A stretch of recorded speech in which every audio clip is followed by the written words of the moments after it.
If you're watching this, you must love horror, science fiction, B-movies, and weird tales.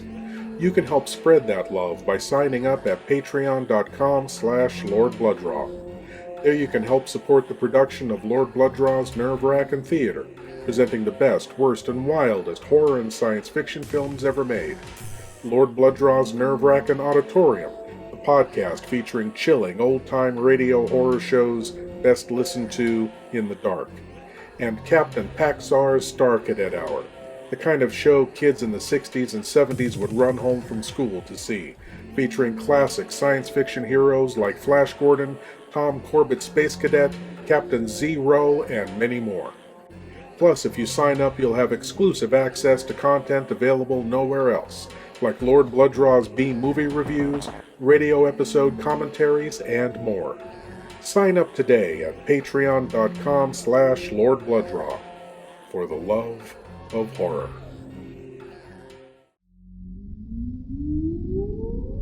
Countdown for blast off. X minus 5, 4, 3, 2, 1. Fire.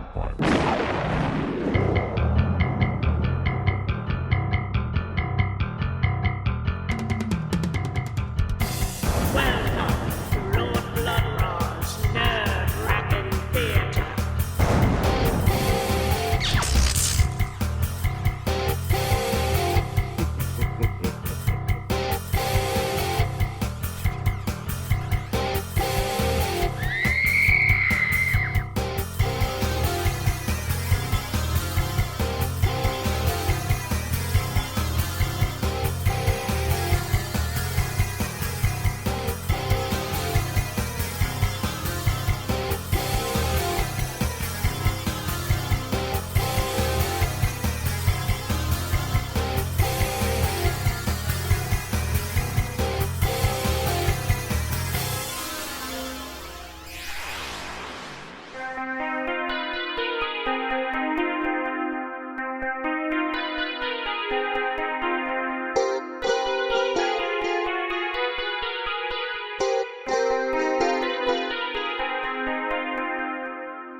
My lords and ladies, geeks, geekarellas, geekulas, and geekeritas, I am LordBloodRah, and this is LordBloodRah's Nerve-Wrackin Theater. Christine's husband Paul passed away 2 years ago, and yet now, as she walks along a moonlit beach, she believes she can hear him calling to her from the ocean waves. This strange occurrence kicks off a series of events that will end in tragedy, deceit, and death. Tonight, from 1948, it's the ghostly drama, The Amazing Mr. X. The Amazing Mr. X stars Turhan Bey, whom you Universal Horror fans will no doubt recognize as the Egyptian priest from the 1940s mummy film The Mummy's Tomb. And you Babylon 5 fans will recognize him not only as the Centauri Emperor, but also as the Minbari Ranger Terval. Well, my lords and ladies, without further ado, I give to you a young woman desperate to speak with the dead. Here is the Amazing Mr. X.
Why, Chris.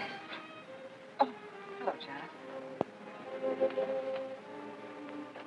Explain yourself. Explain what? Brooding on the balcony. Just isn't being done this season. I wasn't brooding.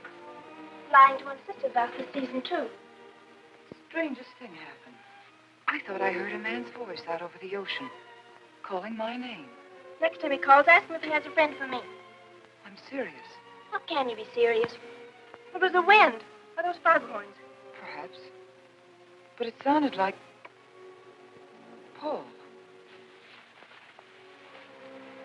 It's been 2 years now, Christine. I know. But for a moment, out over the ocean, I felt very close to him again. He used to love the ocean, you know, especially at night. He'd go racing down to the beach for a swim, no matter how late it was. And usually I'd be fool enough to go with him. If any husband of mine ever chased me into the ocean in the middle of the night, I'd shoot him. He did a lot of crazy things. Some of them bad. But I don't think I could ever love another man the way I loved Paul. Chris, you've got to stop talking like this. You're getting morbid. Oh, it's not as bad as all that, Brad. It is bad. Look at this dress. You can't wear black when you're going out on a date. Looks as if you were still... Well... In mourning? Well, yes. I just happen to like black, that's all. I know. But just for tonight, it isn't exactly appropriate. And Chris, don't wear your wedding ring tonight either. Why not? It might make it awkward for Martin. Oh, is Martin going to propose again tonight? Well, he might. And you can't very well put an engagement ring on your finger if that's already there. By the way, what kind of a ring has Martin bought for me? An enormous diamond with... Oh, Chris, you will say yes tonight, won't you? I suppose I'd better. Otherwise, he might sue you for breach of promise. Oh, darling, I'm so excited. And I've got just the right dress all picked out for you. Will you wear it? Anything you say. And bring out my new ermine, will you? You know, Chris, I think your cloak with the sequins might look better on you tonight. I take it you have a date for tonight, too. As a matter of fact, I have. All right. I'll wear the sequins, you wear the ermine. Well, if you insist. Thanks. I like your hair like that. But you could do with a little more lipstick. And you could do with a little less.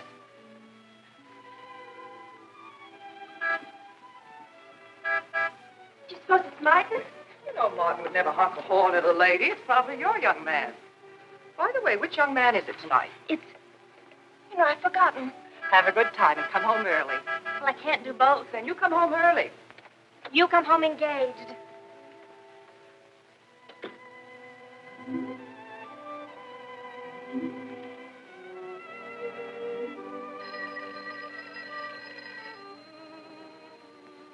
Mrs. Faber's residence. Yes, sir. Mrs. Faber.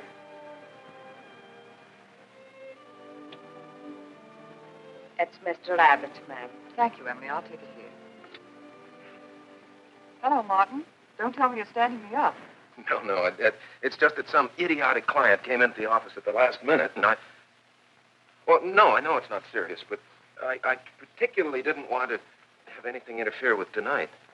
Well, no, you see, I wanted to show you that I'm not always the lawyer with his mind on cases and affidavits. No, I'm really the romantic type with my mind on you. Yeah, I thought it was a nice speech. I dreamed it up this afternoon in felony court. It doesn't matter if we're a little late, Martin. The first act's no good anyway. I'll walk over along the beach to your house, then you won't have to waste the time driving over here. Oh, I wouldn't do that. But I want to walk over, Martin. I'll enjoy it. Oh, of course it's safe. Now stop talking like an old maid. Goodbye. There's dark down there, ma'am. And you, Emily, stop talking like Martin Abbott. Lock the patio door after me, will you? Good night.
It sounds like the ocean has a sore throat.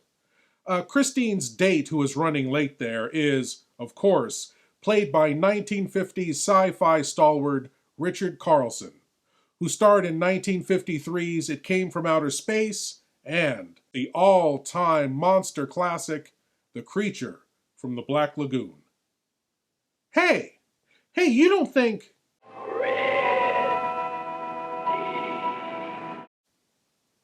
Could be.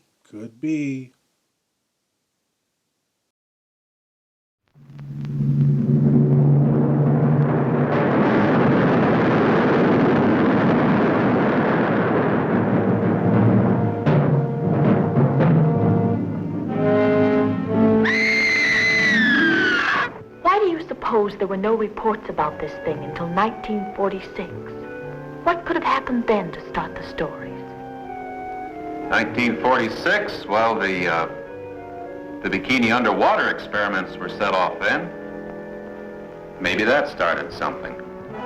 Deep down in the strange, lurid, murky depths of the Pacific are fantastic, horribly grotesque creatures of the sea that challenge man's courage as no earthly creatures can. Science knows some of the answers, but not all.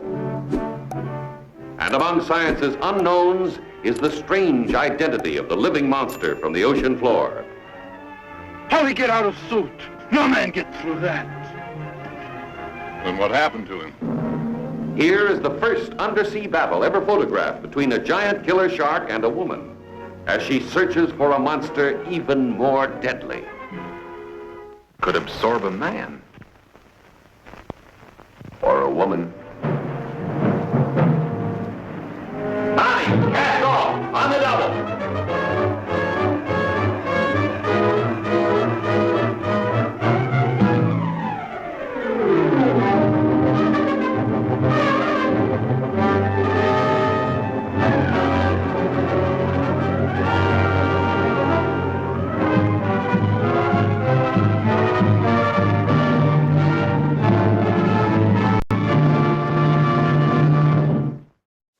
We now return to the amazing Mr. X, where a mysterious voice calls to Christine from the sea, and we meet the aforementioned Mr. X, who frankly has yet to be amazing.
frightened.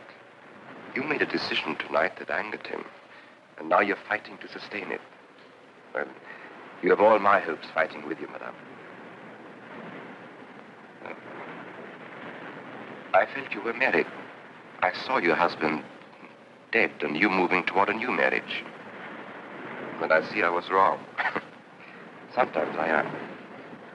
Good night. Goodbye.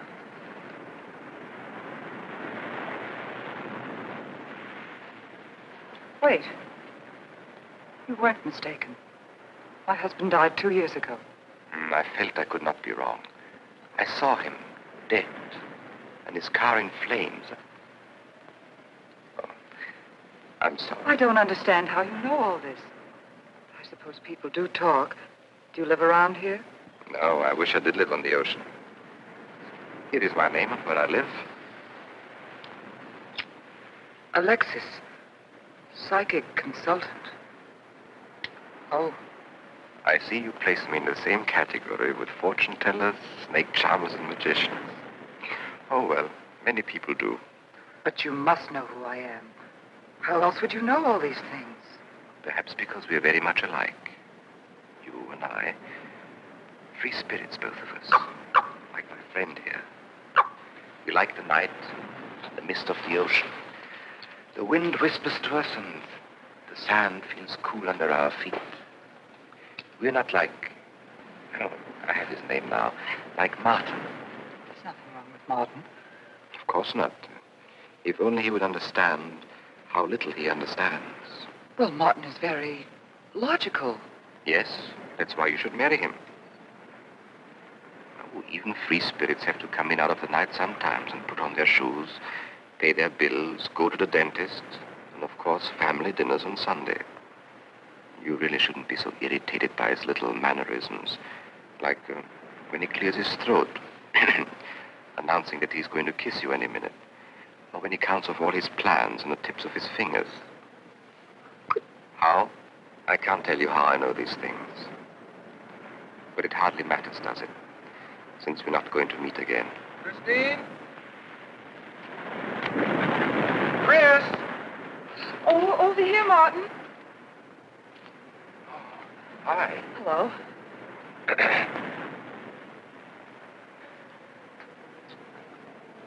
Well, you certainly had me scared. What kept you so long? Well, I was talking to this man. Well, he was here. Could I have imagined him? He was fantastic enough. Well, let's get going. Oh, I torn my dress, Martin. I'll have to go back to the house. All right. We'll go to your house first. Skip the theater, directly to the Blue Angel.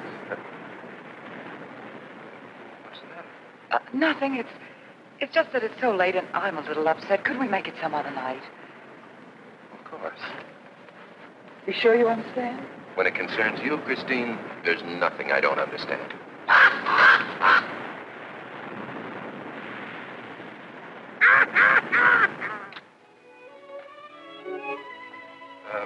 Here, you better take this off my hands or I'll have to wear it to the office tomorrow. Fix yourself a drink. I've got to change this torn dress. Right.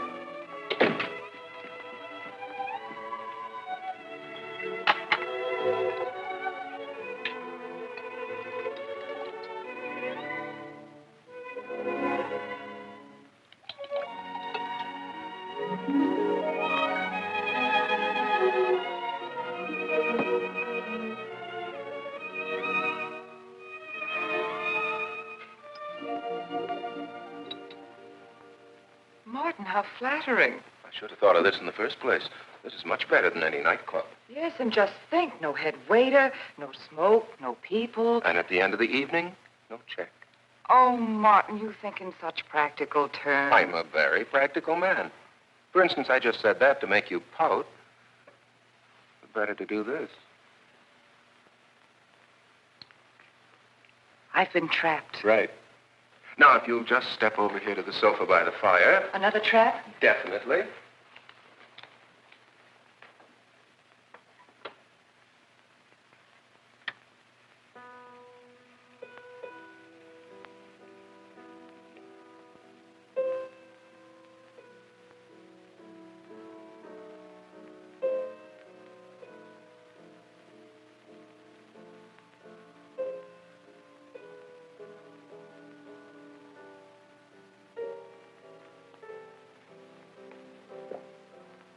Darling, what's the matter? That music.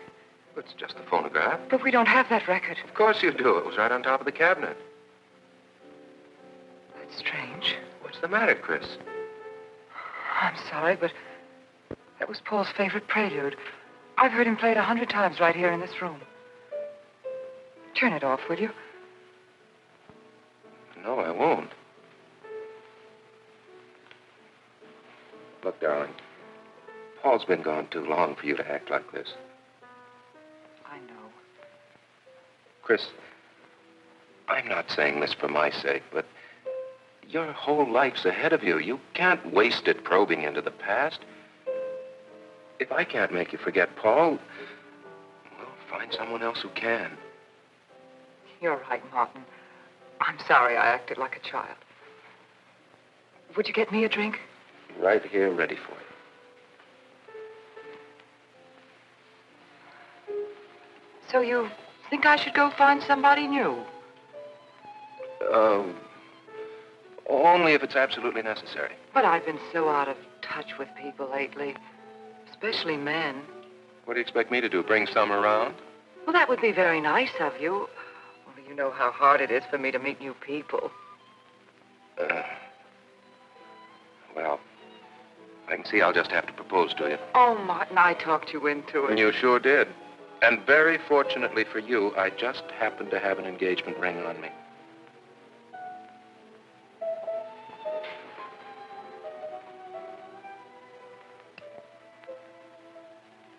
Martin, it's lovely.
Can't you hear the ocean calling? Come on, Chris. Race you to the beach. That's when it's a coward.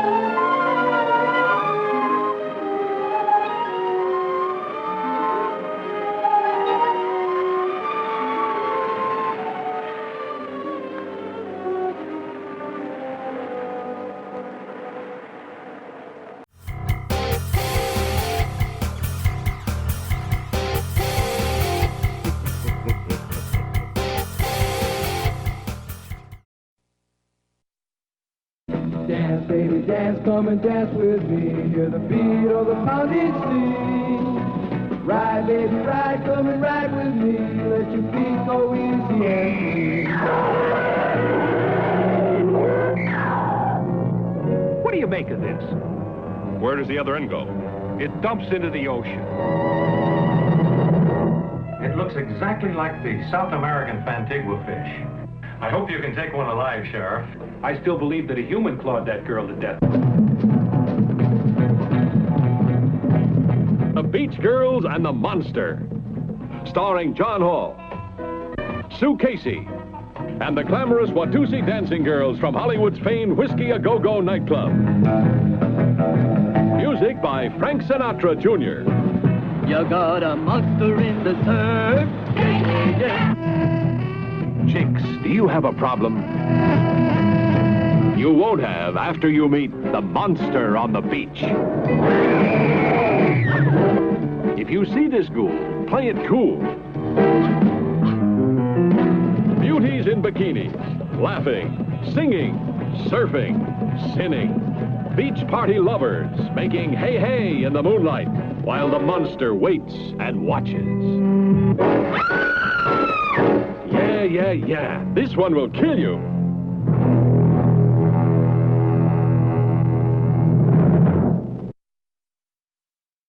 We now return to The Amazing Mr. X, where Christine, haunted by the memory of her dead husband, is about to find out just how haunted she is.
Darling. Janet. What happened? I don't know. Music. Paul. Let me help you up. Oh. Look, darling, you must have had a nightmare. It's all right now. It's over, you're awake, and I'm here. Janet, it wasn't a dream. The windows blew open. What's so unusual about a window blowing open? My engagement ring was gone. The flowers were all with it. Chris, look. But the picture. Paul's picture.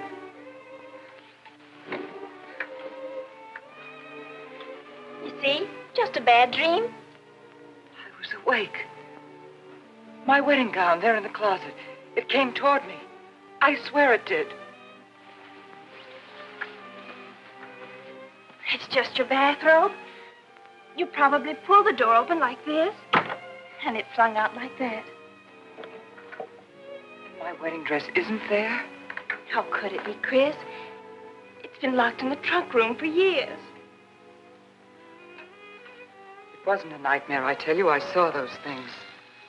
I think it was Paul, and he doesn't want me to marry. You've got some feeling that it's not loyal to Paul if you marry again. It's on your conscience, and it makes you dream. Why don't you talk it over with an analyst? He wouldn't understand. He'd think I was losing my mind. Nobody would understand. Except perhaps Alexis. Alexis? Just somebody I once met. Come on. Get to bed. It's after 3. You haven't got time for any more dreams tonight. Janet, while you're up, would you get me a glass of water?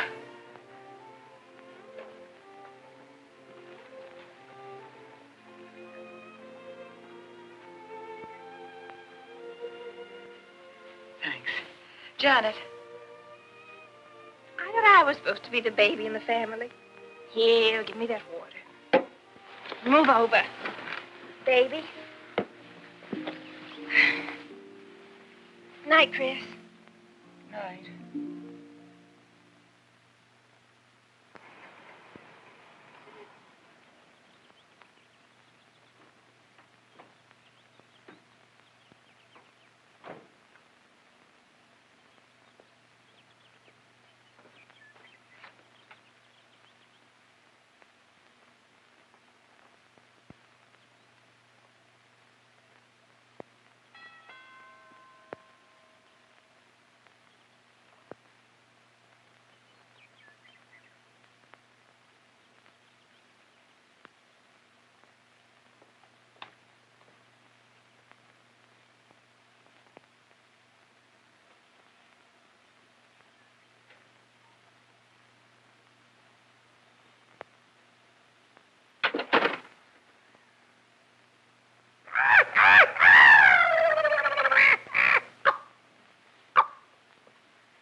Childish, isn't it?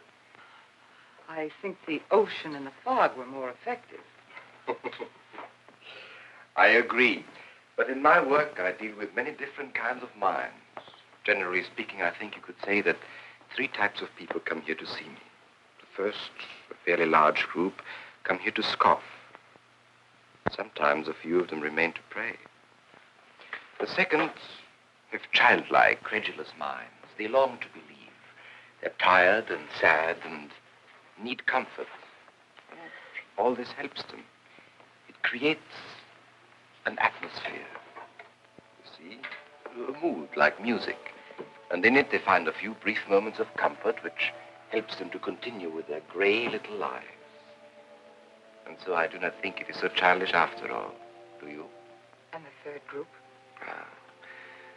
The third group is those of us who honestly explore the secrets of the outer world. I feel that you have come here today to join that group. Well, I did want to talk to you about something. I know. He was close to you last night.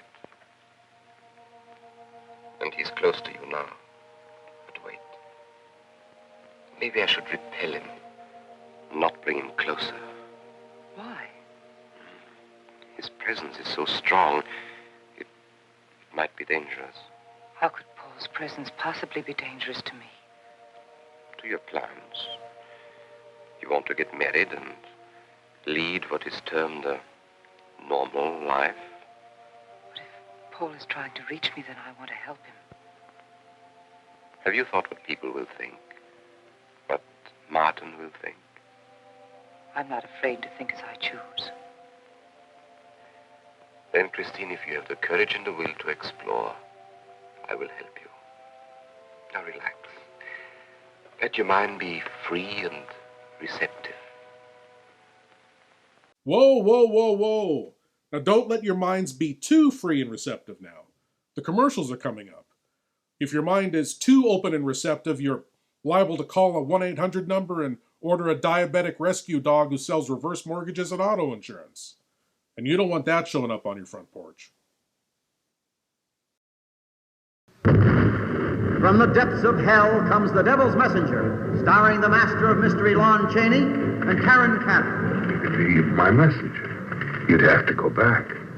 Up there. No, I can't. I won't go back. You'll deliver that to a Mr. Donald Powell. Don't be afraid of me. The Devil's Messenger delivers gifts from hell, turning man into a ravaging beast. I took a picture of that old farmhouse. There's nobody in the picture. You saw it. Was there anybody in it? No, there wasn't. Somebody has come out of that house, and they're coming toward me. Back from the dead, his lovely victim seeks revenge for her horrible death at the hands of a man driven mad. by a gift from hell, trapped in her icy tomb until the devil's messenger exposed her nakedness in her crystal prison. Now let's get down to here. She becomes the object of a scientist's lust. His consuming desire for her drives him to commit murder to keep her for himself. Not since Eve received the apple have gifts inflicted such unnatural consequences.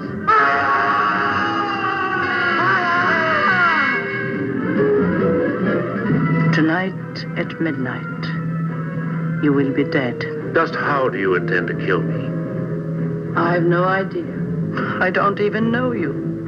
Crystal ball foreshadows doom, for it is the plaything of the devil, and only he can change the events it foresees.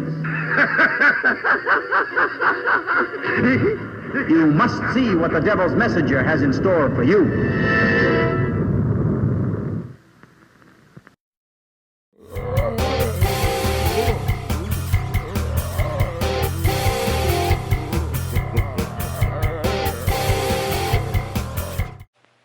Janet, you do have a tendency to dramatize, and... Stop treating me like a child.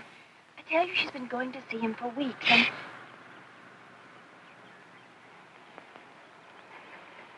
Now do you believe me?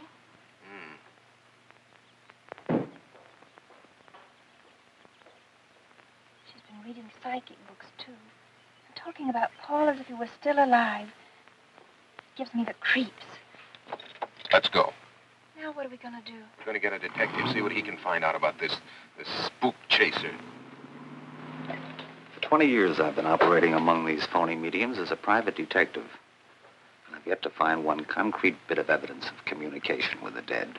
But my sister's absolutely convinced. He's told her things he couldn't know, unless he were psychic. He's probably gone to a lot of trouble to investigate her past. That's thorough and clever. What I can't understand is Christine falling for such drivel. You'd be amazed at the people who do. No, thanks. Well, there's a millionaire right in this town. Wouldn't buy a bag of popcorn without consulting his medium. What's this one's name? Alexis. It's a new one on me. Then they change their names often enough. How about a description? There's a picture of him in this pamphlet he wrote.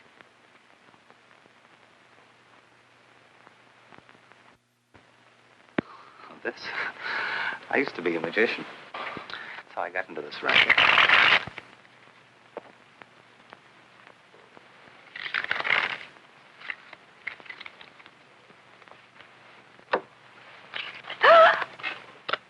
I know all their tricks.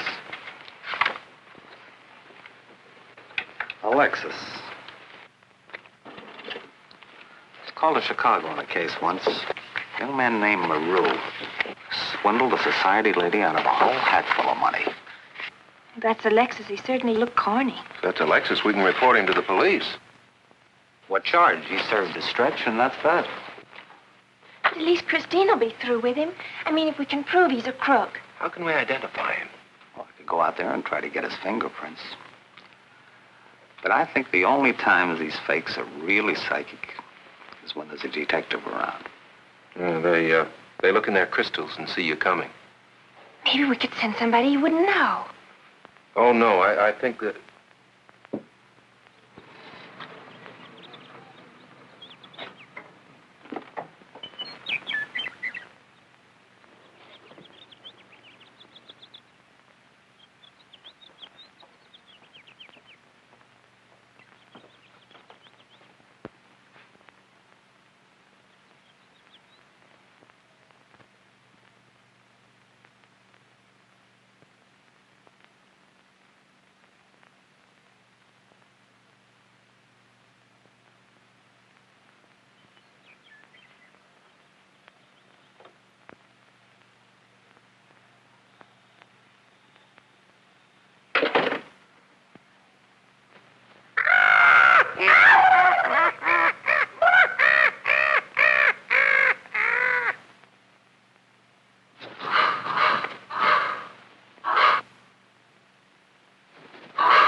Your name, please?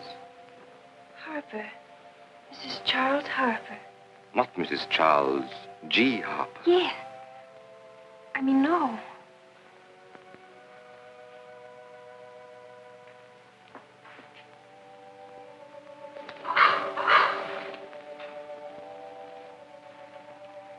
Now concentrate, and soon your thoughts will merge with mine. Perhaps both hands would be better. Yes, yes. So much better. I can feel your vibrations much more clearly now. Oh, but your pulse is racing. Are you excited?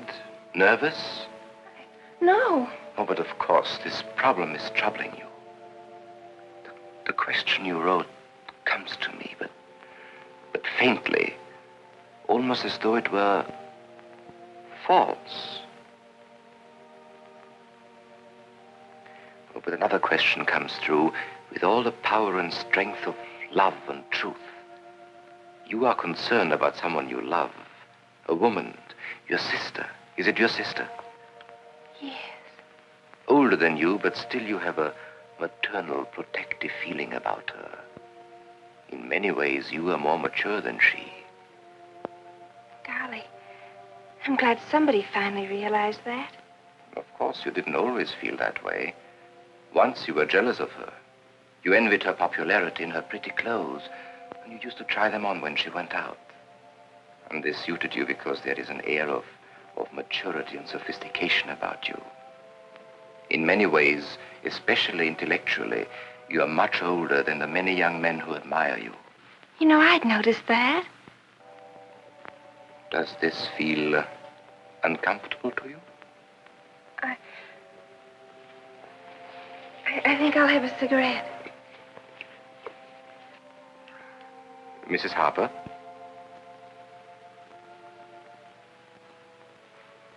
Mrs. Harper? May I?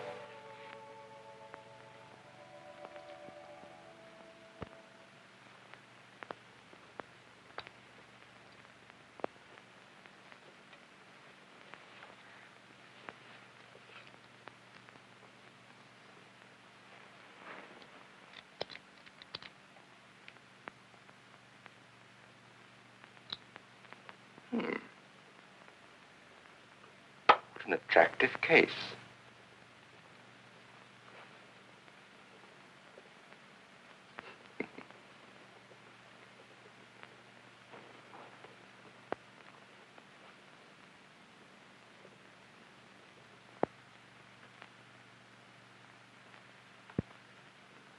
Did you know why I wanted them? No. Nor do I need to. It is enough for me to know that you wanted them.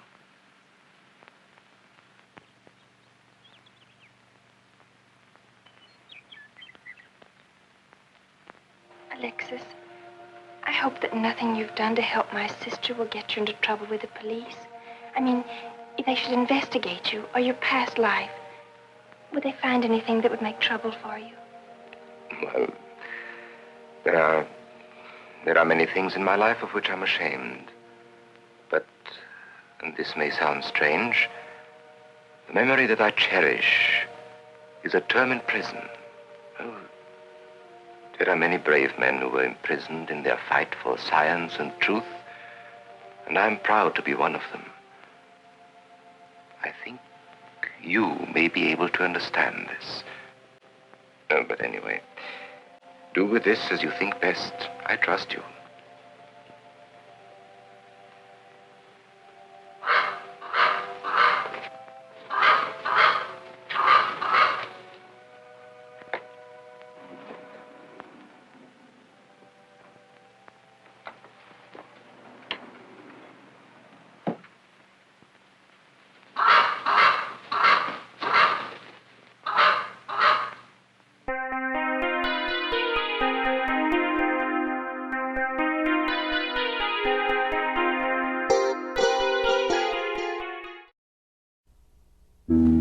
From ancient Genesis to the modern screen is the name written in blood.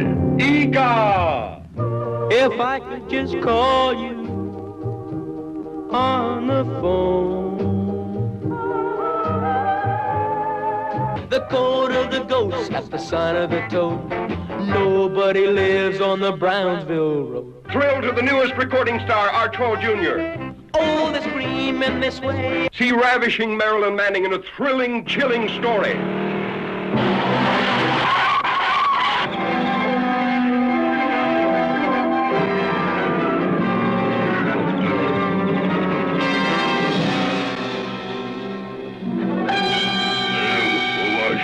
The last of the prehistoric giants sees his first girl. Noah.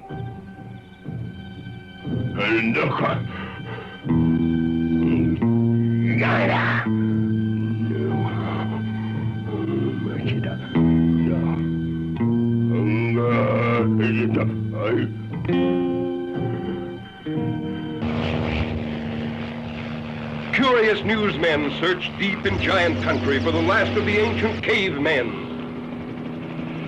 See a tough giant tamed by the soft hands of his captive woman. See him sacrifice his ageless beard for her love. Then lose her to a boy in a dune buggy, escaping a burning desert. Egar's primitive passion was love or kill.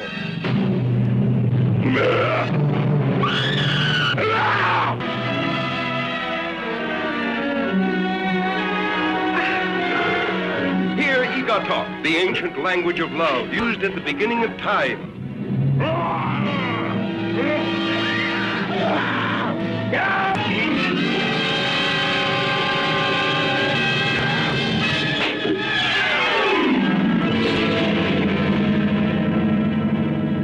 See Egar.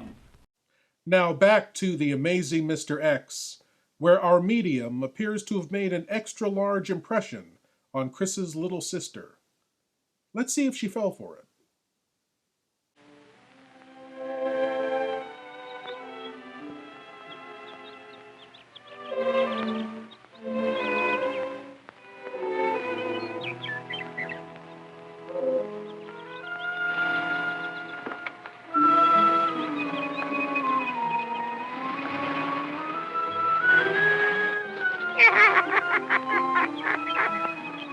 Hey, Janet, Oh, hello, Martin. did you get the fingerprints? Yes, Good. but I erased them. Oh, Martin, he isn't at all the kind of a man we thought he was.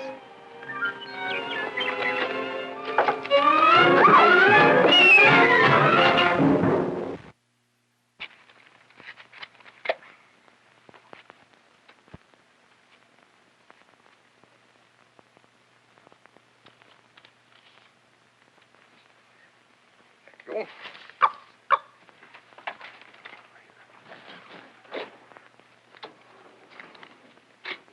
Oh, hello, dear. Did you get the day off?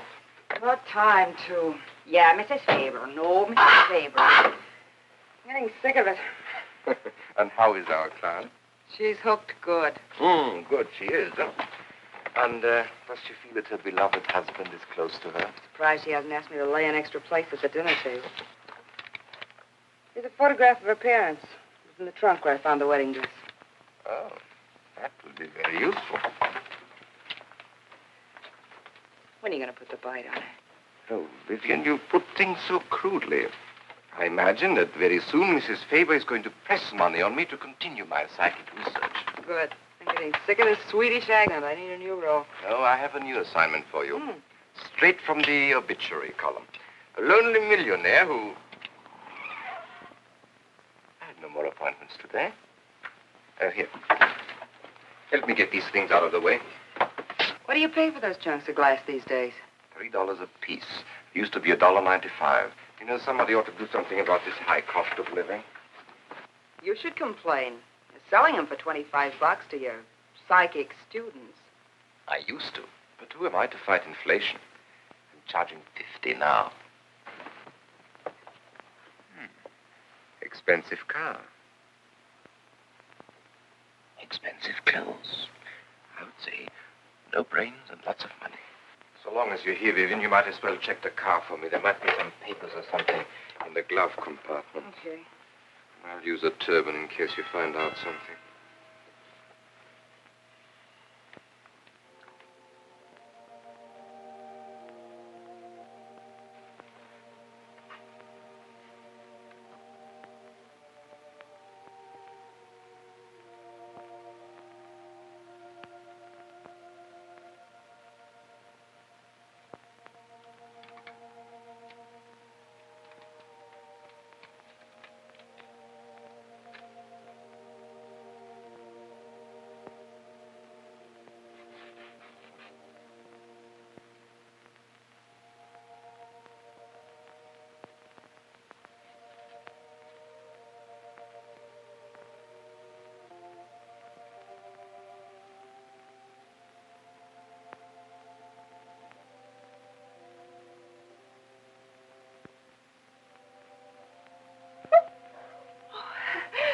This is such a pleasure. I mean, I've heard...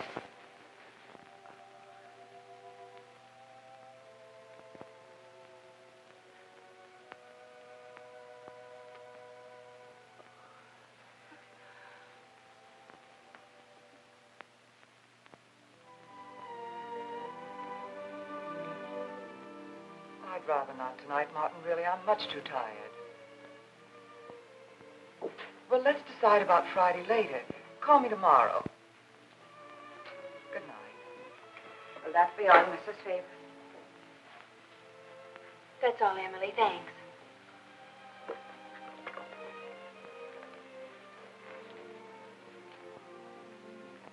Chris, let you and I spend the evening together. If you're tired, we could go to a movie. Actually, I'm busy tonight, Janet. I have an appointment. Chris, don't see Alexis tonight. Don't see him ever again. Janet, I thought we agreed not to discuss this. I'm not attacking Alexis, honest. I think he'd be very... for certain people. But not for me? Well, you see, when some people meet a fascinating personality, they're swept right off their feet. Like me? Yes. But other people can be more objective, like me. It's true, Chris. In many ways, I'm more mature than you are. Janet, I have lived through most of your growing pains, and oftentimes you've been insufferable, but tonight... You see, you can't be objective. You're getting sore just because I'm trying to give you some good advice. Give me advice, Janet, please. It is good advice. Alexis agrees with me. Alexis agrees with you?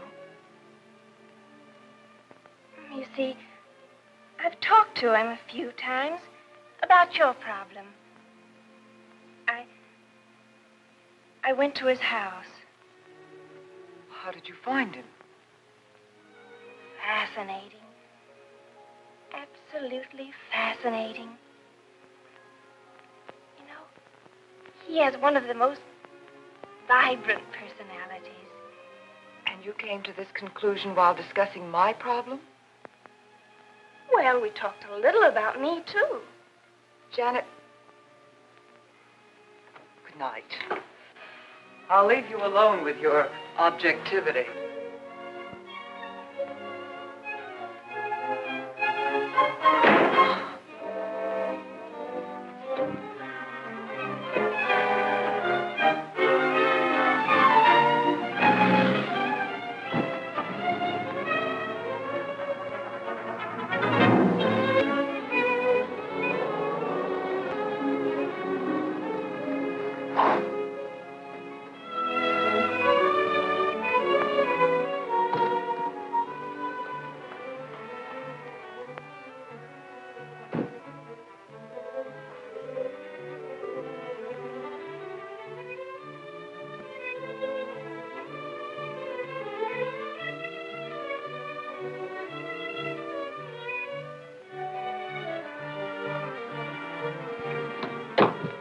I had to see you.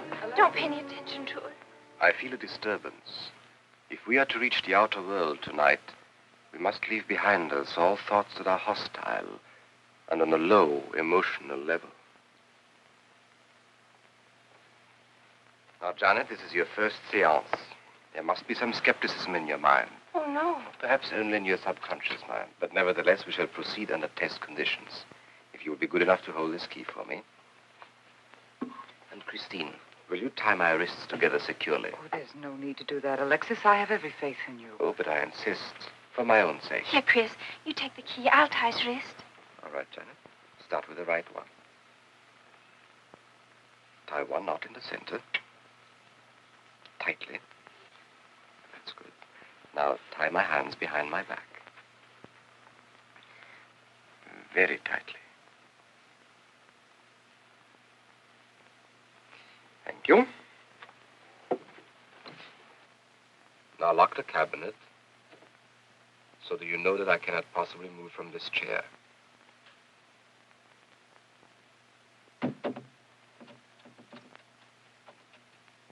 Now, Christine, will you switch off the light?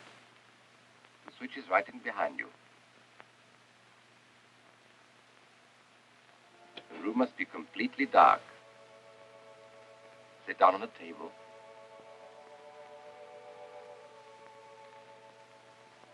And clasp your hands together tightly, with the key between your palms.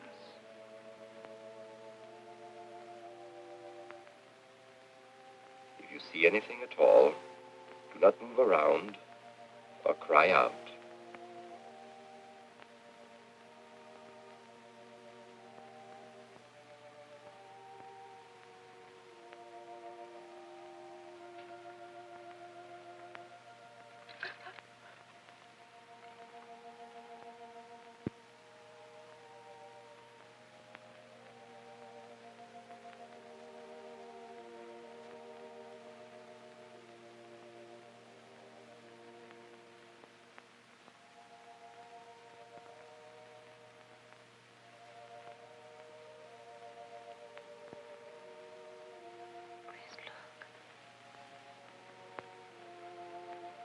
Remember him very well, isn't that?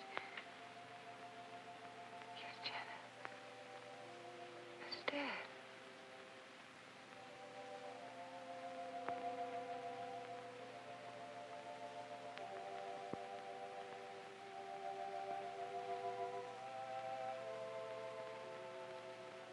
Ha! Amateur stuff. Have a look at this.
Now that's magic.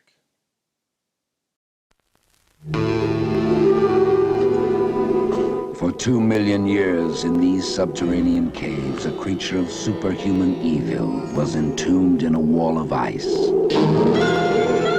waiting to be free, waiting to live again. Travel with us on a journey into a world where nightmare becomes reality.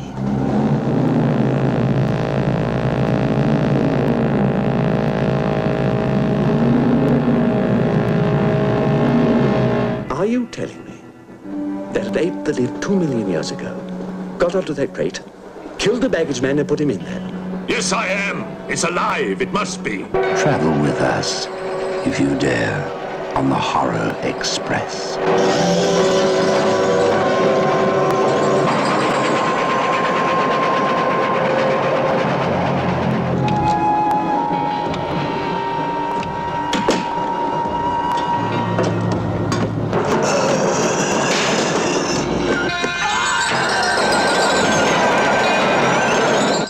Search the train and find it, whatever it is, and destroy it. But if it's alive... I want this kept quiet. I don't want to panic the passengers.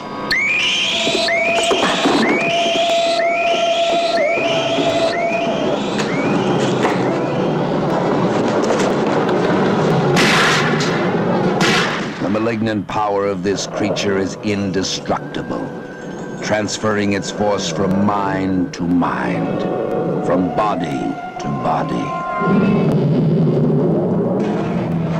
Beast is not dead. I put 4 bullets into him. You think evil can be killed with bullets? Satan lives. The animal that you shot was only the host. It's alive in someone on this train. You saw his eyes. One look at them and you're dead. Anything that moves near that door, kill it!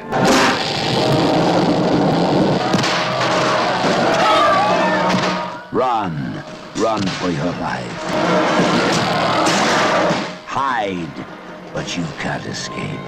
No one can stop the fury and the terror of the Horror Express.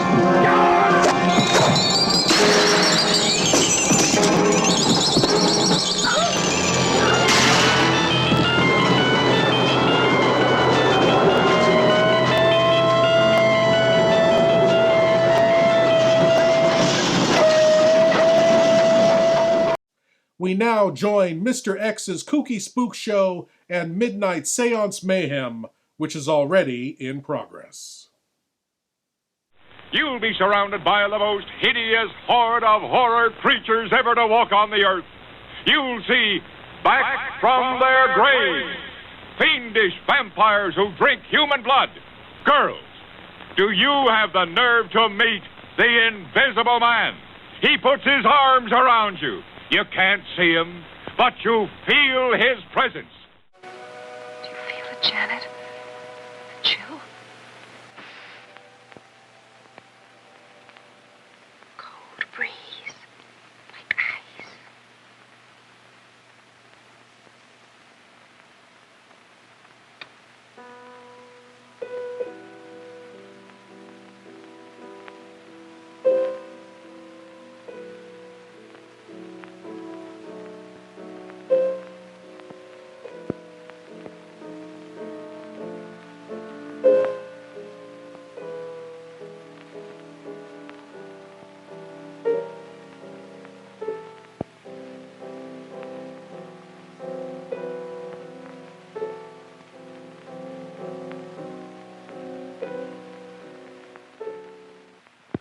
Sure like to know what's going on in there.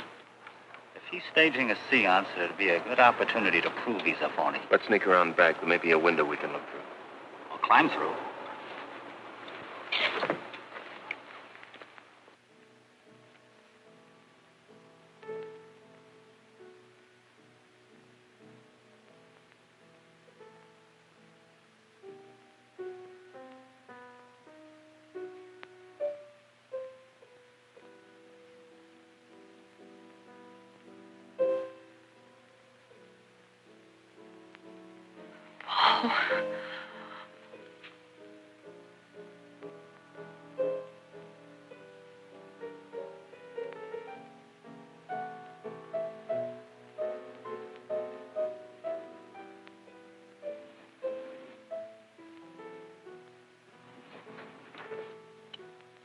Martin, what are you doing? Showing you what a phony this man is. Where's the key? If you think he's still in here...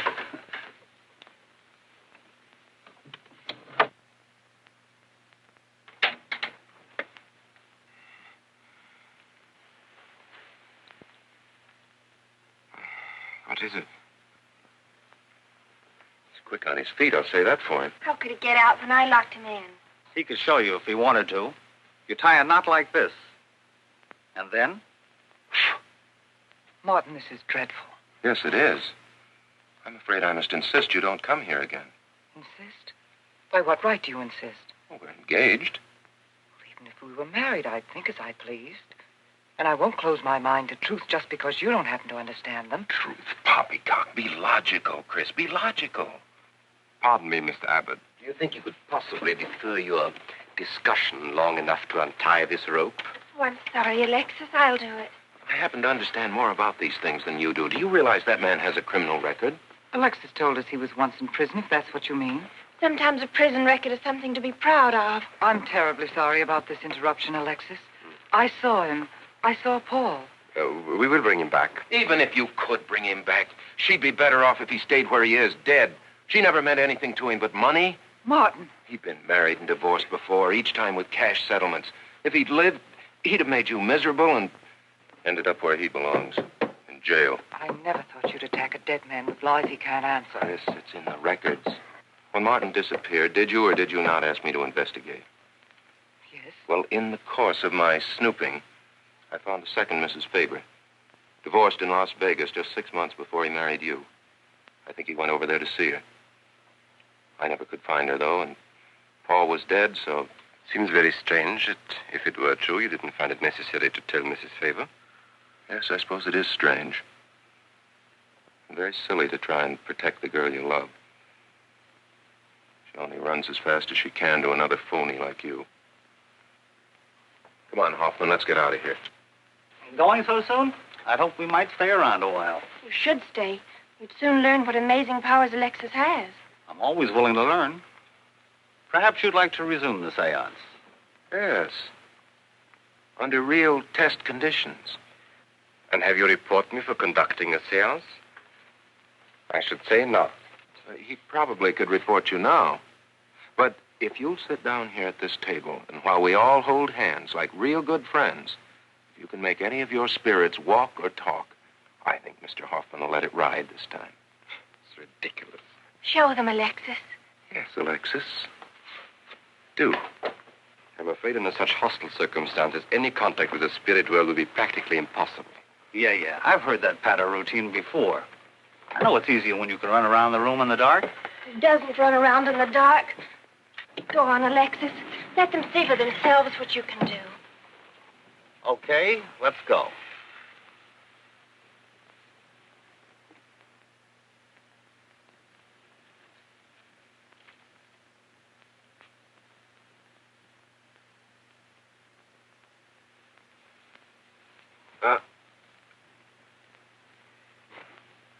You really ought to have an assistant on the premises for tight spots like this.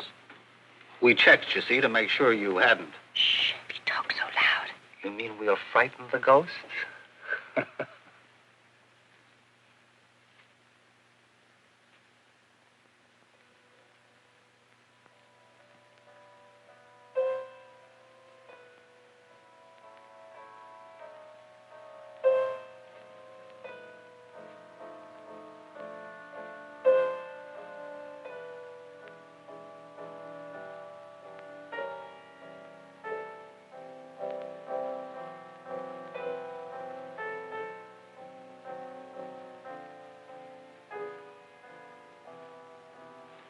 Christine. Christine. It's Paul. It's his voice. I didn't mean to frighten you ever. But I had to get through to you somehow. I've always loved you. You know that.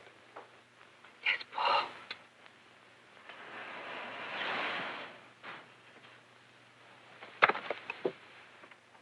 And if you could only believe, we could be together for always.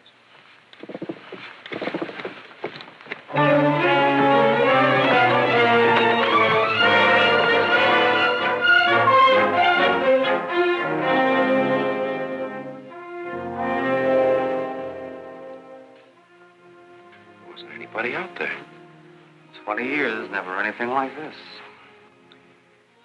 If everybody will excuse me, this has been a terrible strain. Come on, Chris. I'll take you home.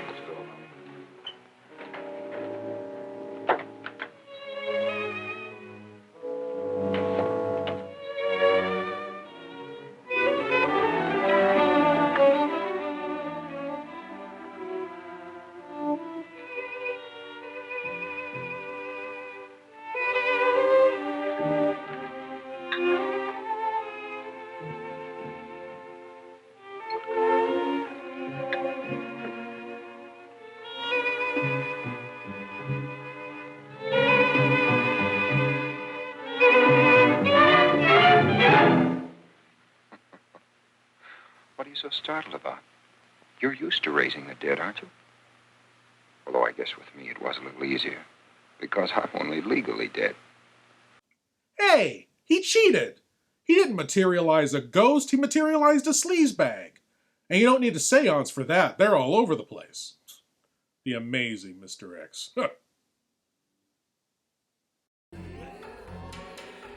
If you're watching this, you must love horror, science fiction, B-movies, and weird tales. You can help spread that love by signing up at patreon.com/LordBloodRah. There you can help support the production of LordBloodRah's Wrackin Theater, presenting the best, worst, and wildest horror and science fiction films ever made. LordBloodRah's Wrackin Auditorium, the podcast featuring chilling old-time radio horror shows best listened to in the dark. And Captain Paxar's Star Cadet Hour, the kind of show kids in the 60s and 70s would run home from school to see, featuring classic science fiction heroes like Flash Gordon, Tom Corbett Space Cadet, Captain Zero, and many more.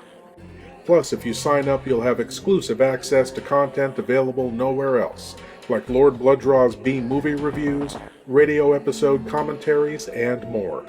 Sign up today at patreon.com/LordBloodRah for the love of horror.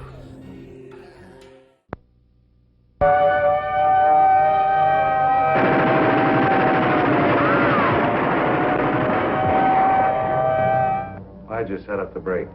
Because I can use you.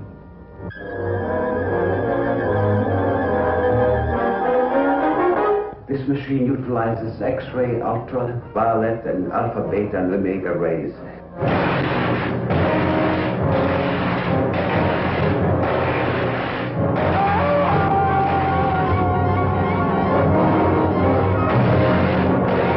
This man is a killer.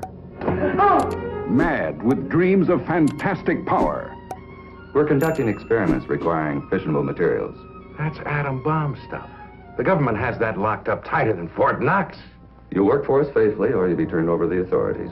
I understand there's a reward of $5,000 on your head. No money is safe. No man is safe. Nothing stops the amazing transparent man. Into army-guarded secret government vaults he goes, stealing confidential nuclear material, holding in his unseen hands the key to world power. But the amazing transparent man wants first vengeance. If I choke you hard enough, you'll bring me back.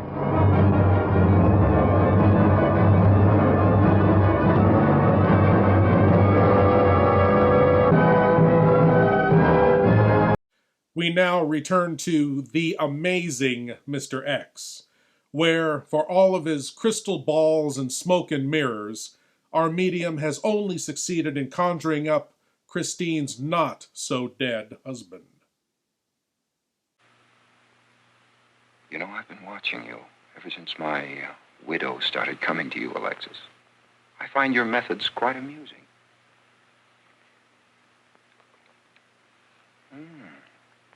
Excellent.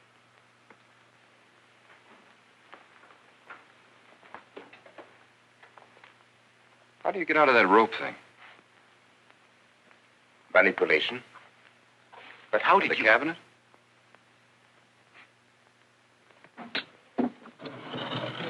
Just push a button and the idiots reach for their checkbooks.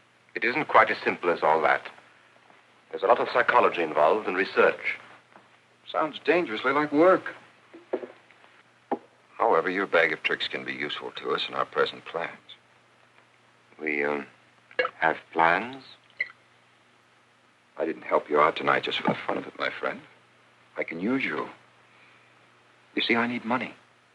A lot of it. I don't understand.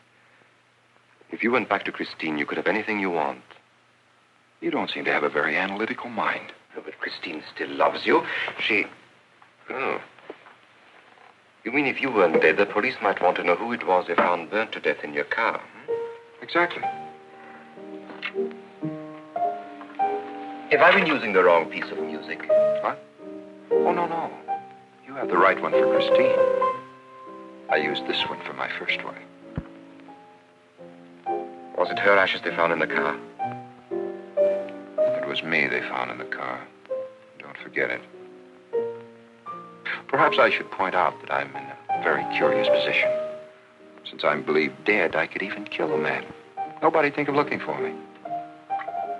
You're in a curious position, too, Alexis. You can't tell anybody I'm alive without exposing yourself.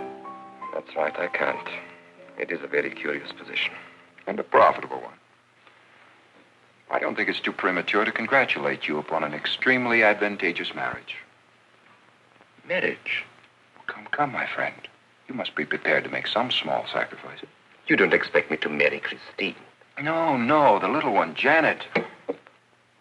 She's still young enough to be dazzled by you. From then on, getting that estate will be like taking candy away from a baby. I don't think Christine would allow it. I'll take care of Christine.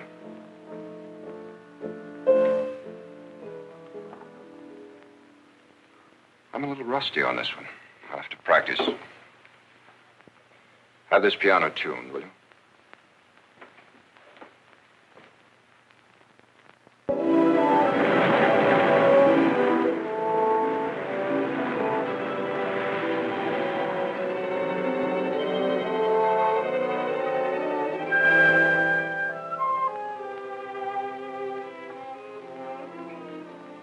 Thank you, Emily. Oh, no, ma'am, not for you. Not after the night you've been having. Yes, that's for you. Hot milk? Yes, ma'am. I'd rather have the coffee. I'll see that she drinks it, Emily. All right, I'll take it, but it won't do any good. You should really try and get more sleep, Christine. But I just can't. I'm never alone anymore. I keep hearing his voice now and seeing his face. It should comfort me, I suppose, but it's been frightening. Drink your milk while it's hot. It'll help. Alexis, do you suppose we've made a mistake? That first day when I came to your house, you said it might be better to repel Paul's spirit instead of bringing it closer.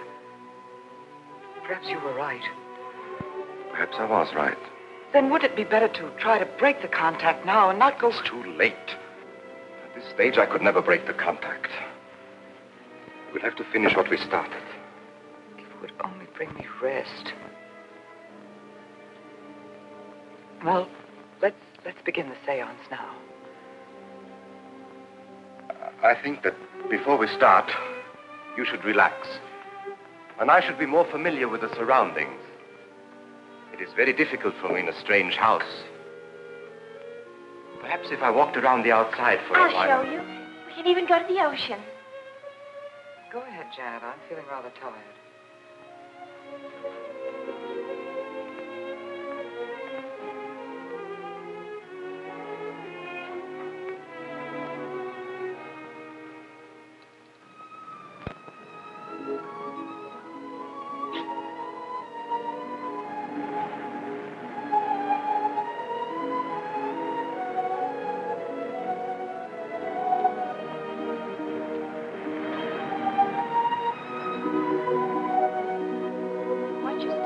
Awfully steep.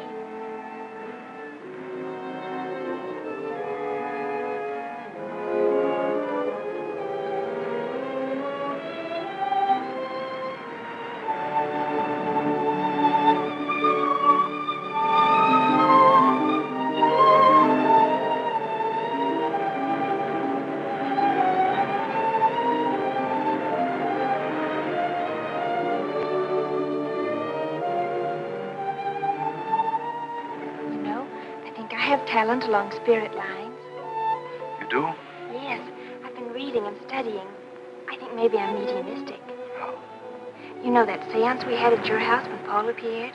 Yeah. Was that Paul's first visitation? Alexis. Oh, yes, it was. You see, maybe it's because I was there, all tuned in and sensitive. Well, it could be. Did you ever see a better spirit manifestation? No, darling. That was an all-time record.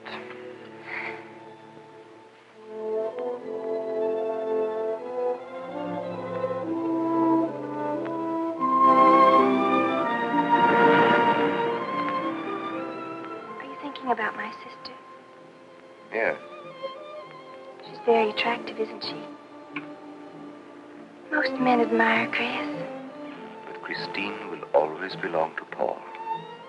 I suppose that's true. I wish you wouldn't be so unhappy. Do you suppose they'll be joined together someday in celestial companionship through all eternity, like it says in the books?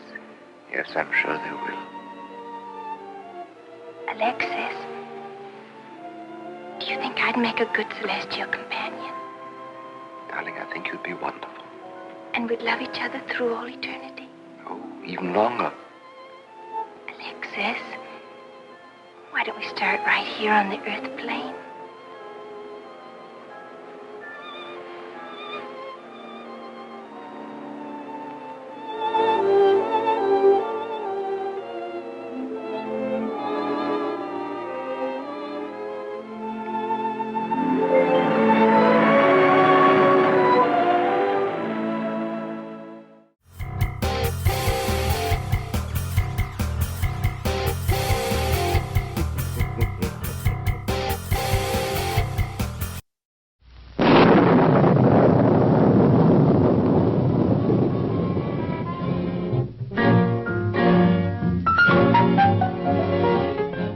Attempting to solve the disappearance of a beautiful girl, the East Side Kids invade a haunted mansion and come face to face with sinister Bela Lugosi.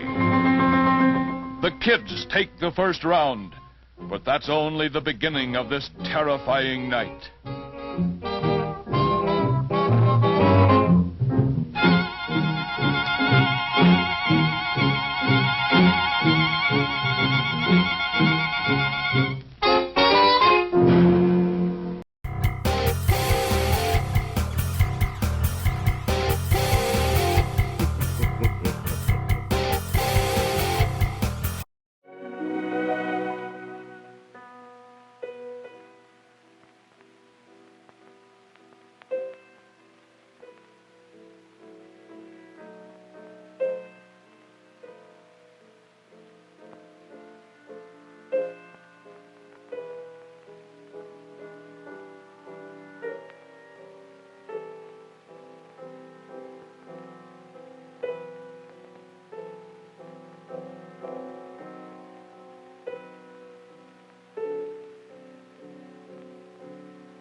I've come for you, dear.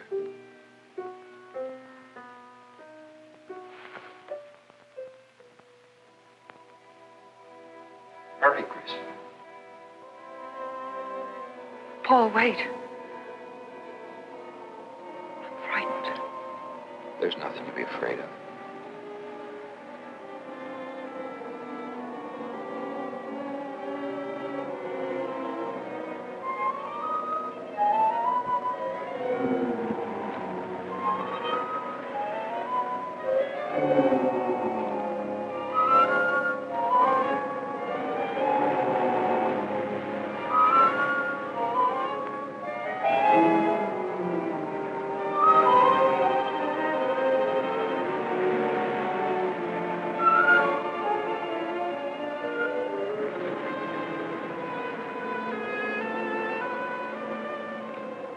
Paul, I'm afraid. Race you to the beach. Last one in the coward.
Alexis, she's not badly hurt. She's all right. I think she's all right.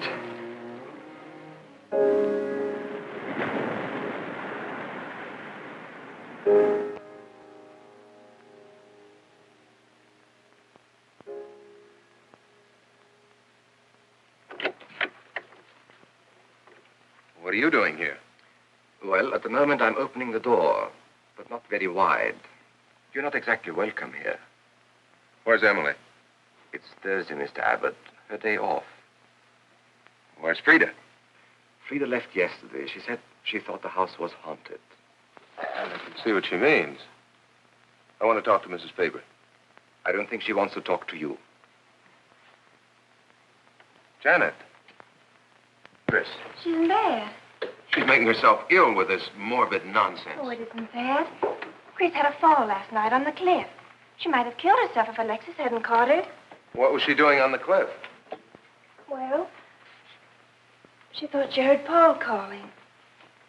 Janet. We'll always be together, Chris.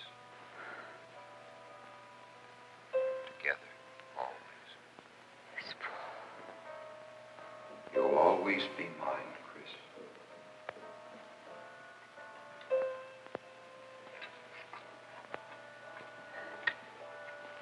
Chris, I'm waiting.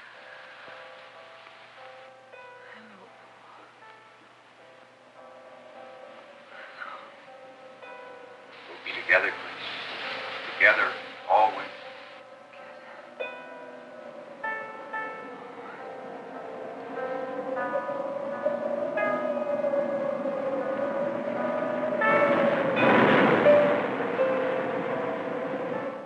What'd the doctor say?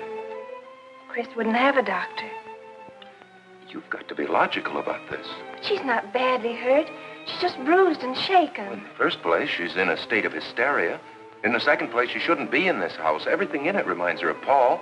And finally, she shouldn't be left alone for 1 second. There's no telling what she might do. But I'm with her all the time. I haven't left her.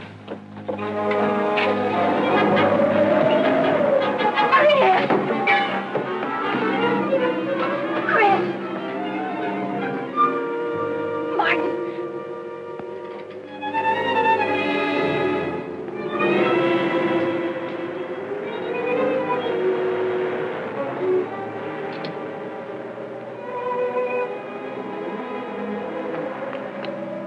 Chris. Martin. Chris, are you all right? Yes, of course. What's in that bottle? It's just aspirin. I've got a headache. Chris, it's dangerous for you to stay here.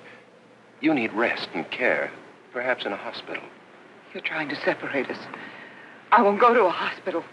I won't leave this house. Only until you're better. No. You're trying to drive him away again. Now get out. Get out.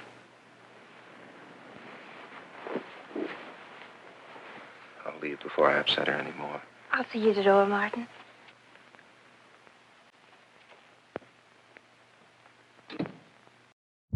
Assume the position and open your minds wide. It's time for your cranial cavity search. Yes, my lords and ladies, the cranial cavity search. Here's a chance for you great geeks out there to prove your geek cred by showing what you know. And tonight's cranial cavity search question is, as I said at the top of the show, Richard Carlson, who plays Martin in tonight's film, starred in the two 1950s sci-fi classics, It Came from Outer Space and The Creature from the Black Lagoon. But later in his career, he starred in one of the most unusual and yet beloved dinosaur films of the 1960s. Which quirky dinosaur film from the 1960s did Richard Carlson star in? A. Reptilicus. B. Voyage to the Prehistoric Planet. C. Valley of Gwangi. Or D. Planet of the Lizard Monsters. Which unusual dinosaur film did Richard Carlson star in? We'll find out after these commercials stomp all over your sanity. Hey, geeks! Want more Lord BloodRah? To help support the show and get exclusive content found nowhere else, sign up at patreon.com/LordBloodRah.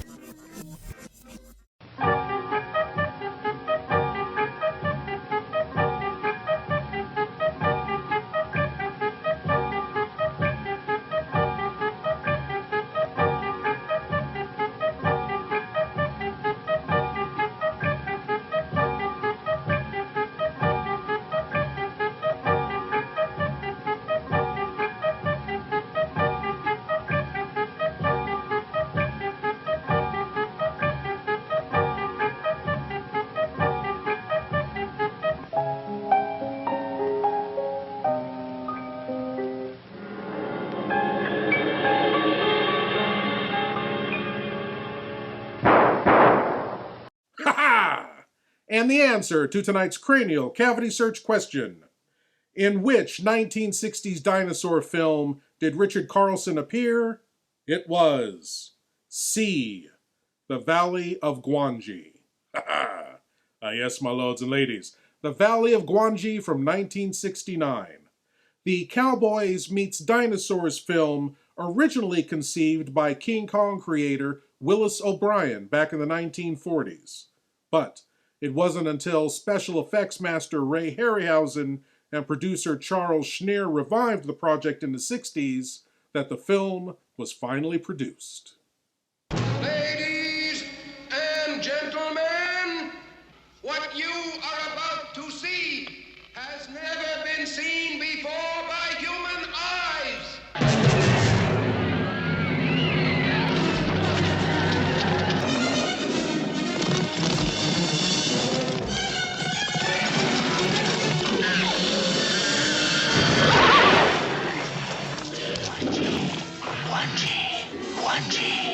Professor, there's a big lizard back there and he's heading this way. Now get aboard!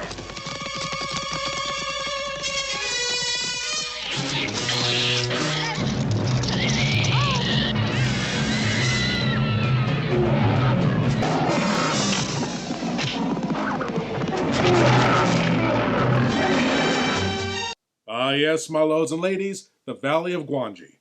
If you haven't seen it, check it out. It's a wild ride.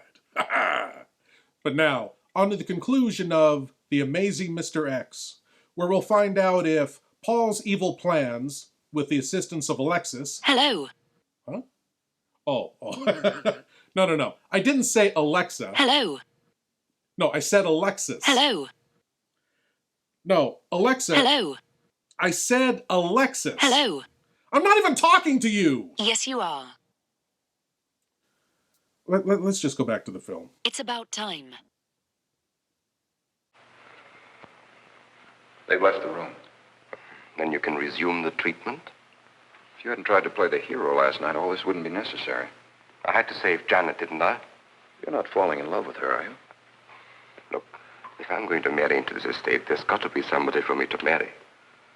Just by way of making conversation, that wife of mine in Las Vegas, the one who tried to back out on me and wanted her cash settlement back, I settled with her, but not for cash.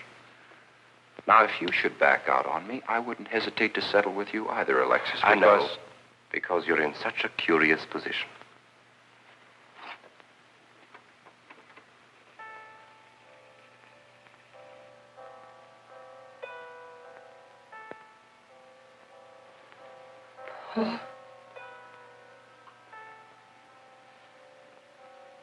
Paul. Paul. Blood. How long, Chris? How long must I wait?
tell me you wanted money that badly. I'd have given it to you just to get rid.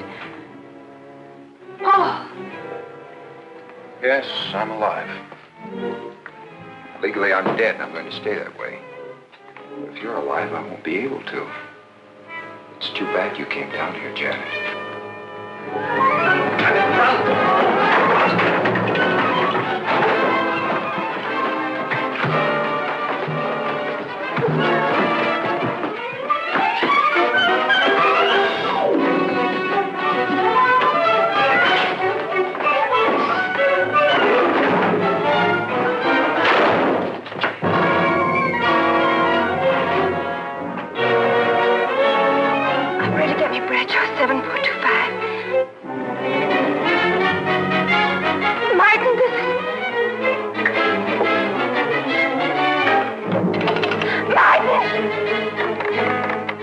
Operator.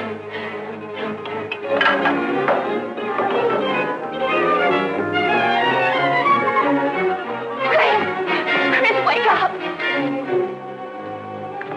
Can't explain. Quick, we'll take the back stairs.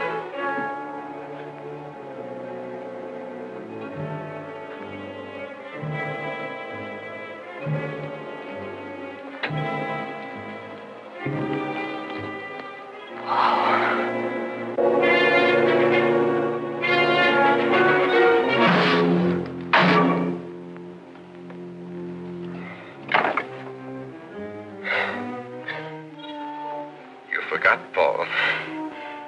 My profession is raising the dead.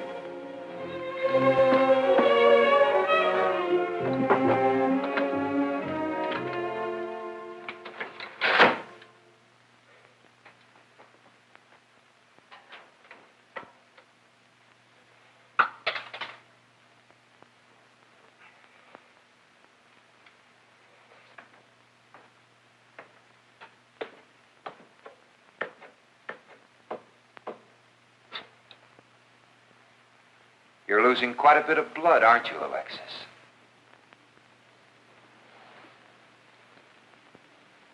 Spirits don't need any blood.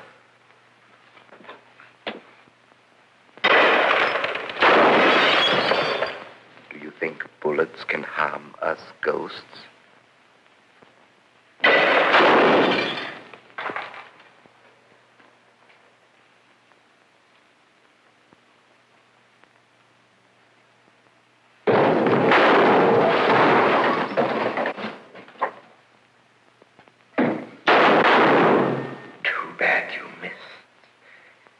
Those were your last 2 shots.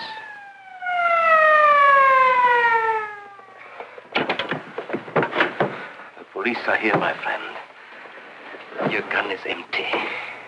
But at least you have been privileged to witness my best performance. You made one little mistake. I started with 7 shells. I have 1 in the chamber.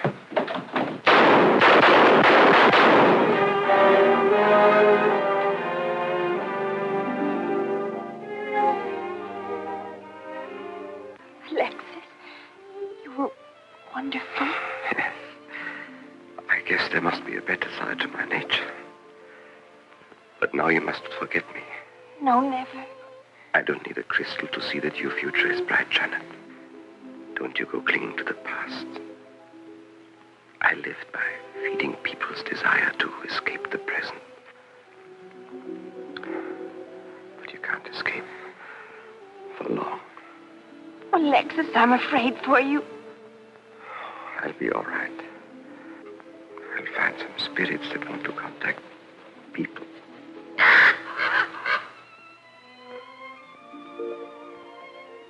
Open the window, Janet, please.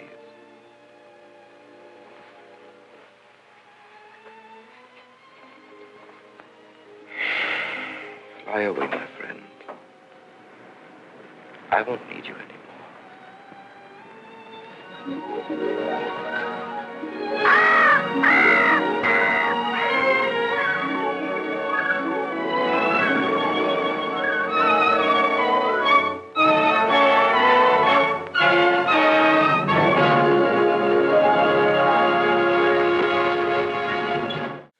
Well, it looks like